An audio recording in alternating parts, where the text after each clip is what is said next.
মেয়ে তার রুমটা কিন্তু একদম ক্লিন করে দিয়ে গেছে, এই যে পুরোটাই ক্লিন করে দিয়েছে।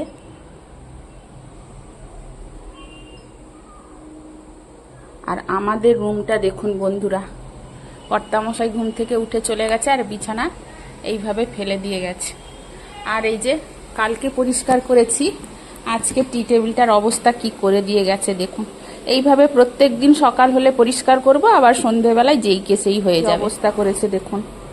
তবে আমিও কিছুটা ফেলে রেখেছি, এই যে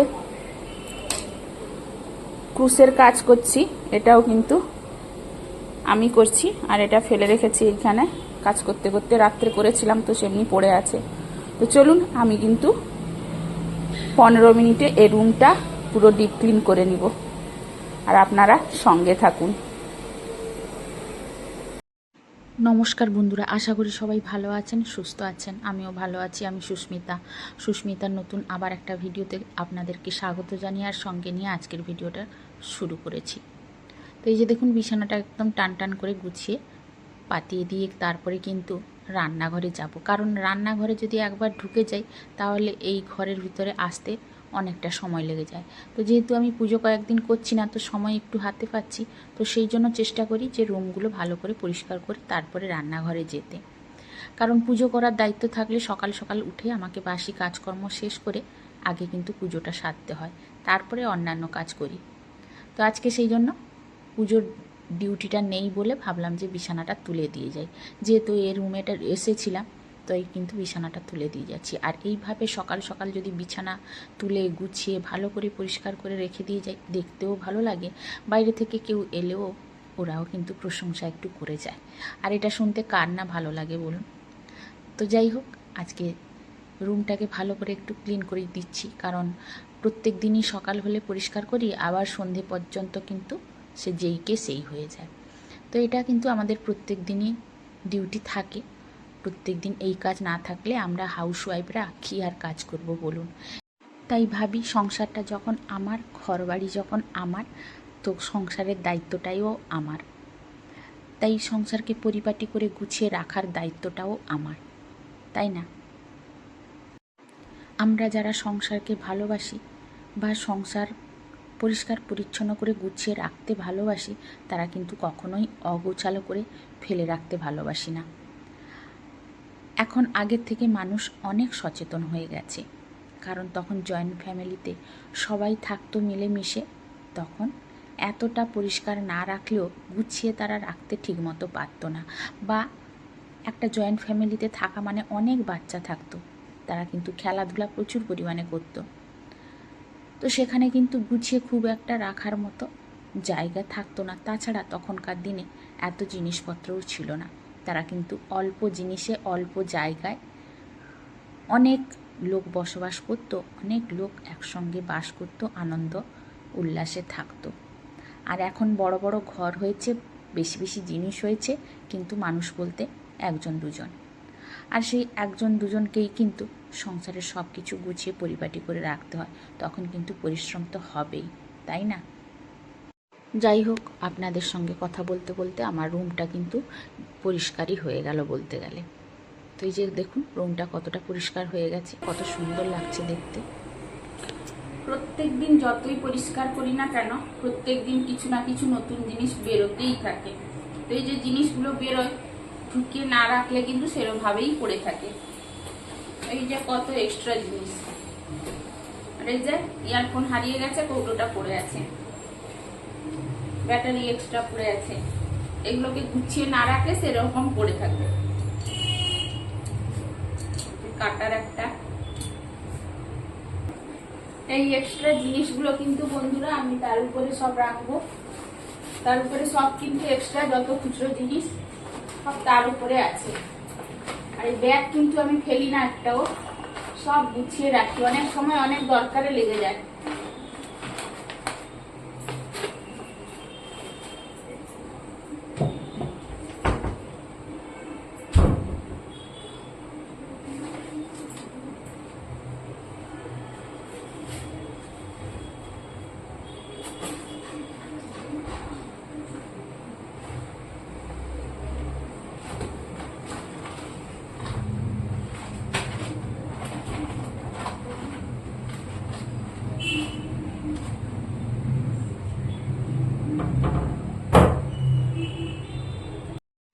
তারপরে চলে এলাম এই যে দেখুন আমাদের এই ছোট্ট রুমটায়। এই রুমটায় কিন্তু আমি ঘুমোই বা মা এলে ঘুমোই বা শাশুড়ি থাকলে আগে এই রুমটাতে শুতো। তো এখন তো কেউ সেরকম নেই, আর এই সোফাটাতে বসার মতো কেউ নেই। সোফাটা না এমনি পড়ে পড়ে ধুলো হয়ে যায়। তো আজকে ভেবেছি সোফার মধ্যে একটা কভার দিয়ে দিব, দিলে কিন্তু এতটা আর ধুলো হবে না। আসলে ছিল আগে, তো সেটা নষ্ট হয়ে যাওয়ার জন্য আর কিন্তু দেওয়া হয়নি, সেমনিই আছে। আসলে কেউ বসে না, তো এই জন্য এতটা গুরুত্ব দিই না। তো এখন ভাবছি এর মধ্যে একটা কাপড়ই দিয়ে দিব। মাঝে মধ্যে আমিই বসি, আর কিন্তু আমার বাড়িতে বসার মতো কেউ নেই, বা বসার লোক থাকলেও বসার মতো সময় নেই।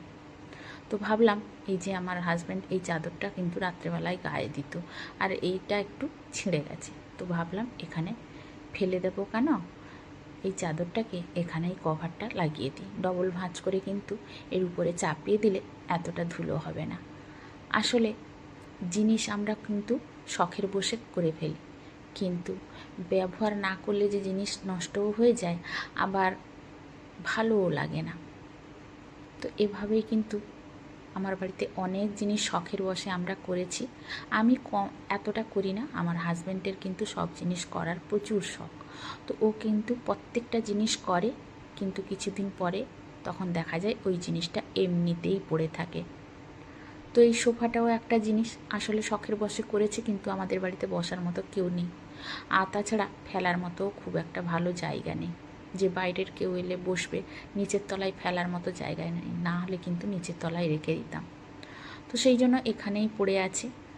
যাই হোক, জিনিসটা যখন আছে তখন তো আর তাকে ফেলে দিতে পারবো না, গুছিয়ে পরিষ্কার করে রাখতে হবে যতদিন বেঁচে থাকবো। তো সেই জন্য এই কভারটা পাতি দিতে দেখুন কত পরিষ্কার আর ভালো লাগছে দেখতে। তার সঙ্গে এই ছোটো খাটের বিছানা চাদরটাও আজকে একটু চেঞ্জ করে নিলাম। আসলে বৃষ্টির জন্য একদমই চেঞ্জ করেছিলাম না, তো 2-1 দিন ভালোই রোদ দিয়েছে। তো রোদের জন্য ভাবলাম যে এটা বের করে দিই, দিয়ে আর একটা নতুন বেড কভার পাতিয়ে দিই। তো সেই মতো করে নতুন বেড কভারটা পাতিয়েই দিলাম। আর সব কিছু ঘরের কাজ কমপ্লিট হয়ে গেল। এবার কিন্তু চলে এলাম টিফিন তৈরি করতে। আর আজকে টিফিন করছি কিন্তু চিড়ের পোহা। আপনারা সবাই জানেন চিড়ের পোহা কেমন হয়, তো সেই মতোই কিন্তু আমি করে নিচ্ছি। এই যে আলুটা ভেজে নিয়েছি, ওইদিকে বাদামও ভেজে। আর দোকানের বাচ্চাটা খাবে কিন্তু পান্তা ভাত, তো তার জন্য আলু ভেজে তুলে রেখে দিয়েছি। তারপরে কিন্তু পোহার জন্য রেডি করছি, এই জন্য কিন্তু আলাদা করে আলুটা আমি ভেজে নিয়েছি। তো আলুটা ভাজা হয়ে যাওয়ার পরে এই যে মাঝখানে একটু তেল দিয়ে শুকনো লঙ্কা, জিরে আর কারি পাতা ফোড়ন দিয়ে দিয়েছি। তারপরে কিন্তু ধুয়ে রাখা চিড়েটা দিয়ে দিলাম। আর চিড়েটা কিন্তু আমি সঙ্গে সঙ্গে ধুয়ে দিয়ে দিয়েছি, তা না হলে কিন্তু নরম হয়ে যায় চিড়েগুলো। তো সঙ্গে সঙ্গে ধুয়ে দিয়ে দিলে কিন্তু নরম একদমই হবে না। তো তারপরে খুন্তি দিয়ে নাড়তে হবে। এই লেবুটা কিন্তু বেশি টক না, কিন্তু এর স্মেলটা খুব সুন্দর, এই জন্য পুরো গোটা লেবুটা এর মধ্যে দিয়ে দিব। দিলে এর গন্ধ একটু আলাদা হবে, টক হবে না খুব একটা, গন্ধটার জন্য খেতে ভালো লাগবে। এই যে, আর এতে বিচি প্রচুর কিন্তু। আর পোহাতে একটু লেবু না দিলে কিন্তু টেস্ট একদমই ভালো লাগে না।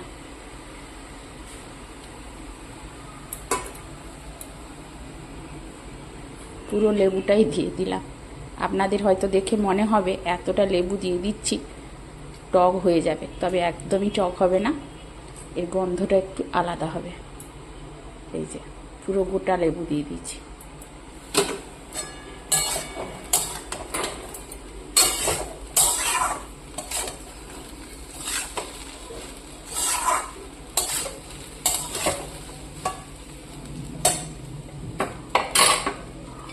এবার বাদামটা দিয়ে দিলাম।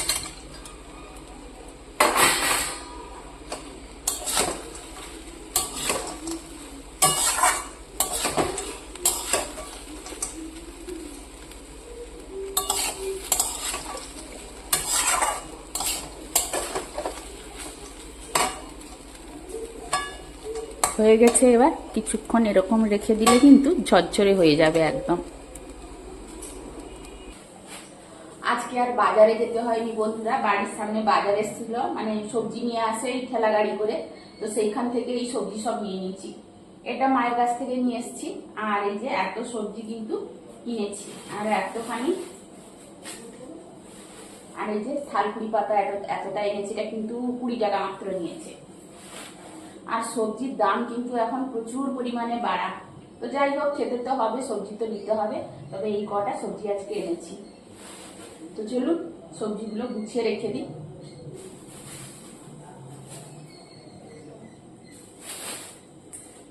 আর ঝিঙ্গাগুলো একদম নরম কিন্তু, এই যে দেখুন একদম নরম ঝিঙে, একদম নরম কচি ঝিঙে একদম।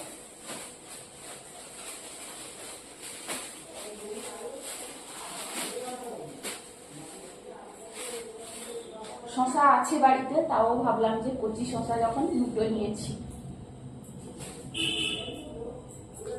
আর এখন কিন্তু ফুলকপি অফ সিজন, তো আমার কর্তা মশাই খেতে ভালোবাসে, তার জন্য কিন্তু একটা নিয়েছি। এটাই নিয়েছে শুধু 45 টাকা এইটুকু ফুলকপি, এইটার দাম হচ্ছে 45 টাকা। আর এখন লাউ এর দামও বেশি, এই লাউটা নিয়েছে 35 টাকা। আর এই যে উচ্ছের দাম হচ্ছে, উচ্ছে 80 টাকা করে কিলো। কি খাবে না, প্রচুর পরিমাণে দাম বাড়া এখন সবজি। আর এই যে গাঁঠি কচু নিয়েছি, এও 60 টাকা করে। আর আদা এখন বন্ধুরা যত ভালো দেখে আনি না কেন, এই যে আদা কিন্তু পচা, ভালো আদা একদমই পাওয়া যায় না। এই যে এনেছি তার মধ্যে পচা। আর এই যে লঙ্কা, এত দাম, এইটুকু লঙ্কা 10 টাকা। আর একে যদি 2 দিন রাখি কিন্তু নষ্ট হয়ে যাবে, এই জন্য বোনটা ভেঙে রাখলে 2-4 দিন থাকে।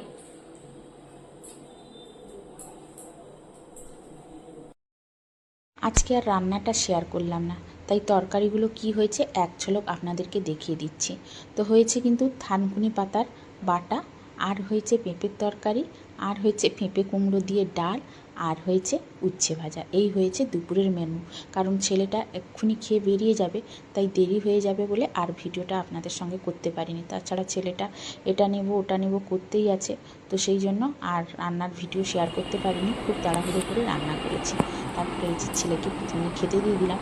তো আজকে নিরামিষ আমাদের বাড়িতে, আমরা কেউই মাছ খাবো না, শুধু ছেলেটা খায়নি বলে সেই জন্য তাকে পামফ্লেট মাছ ছিল ওটাই ভেজে দিয়েছি।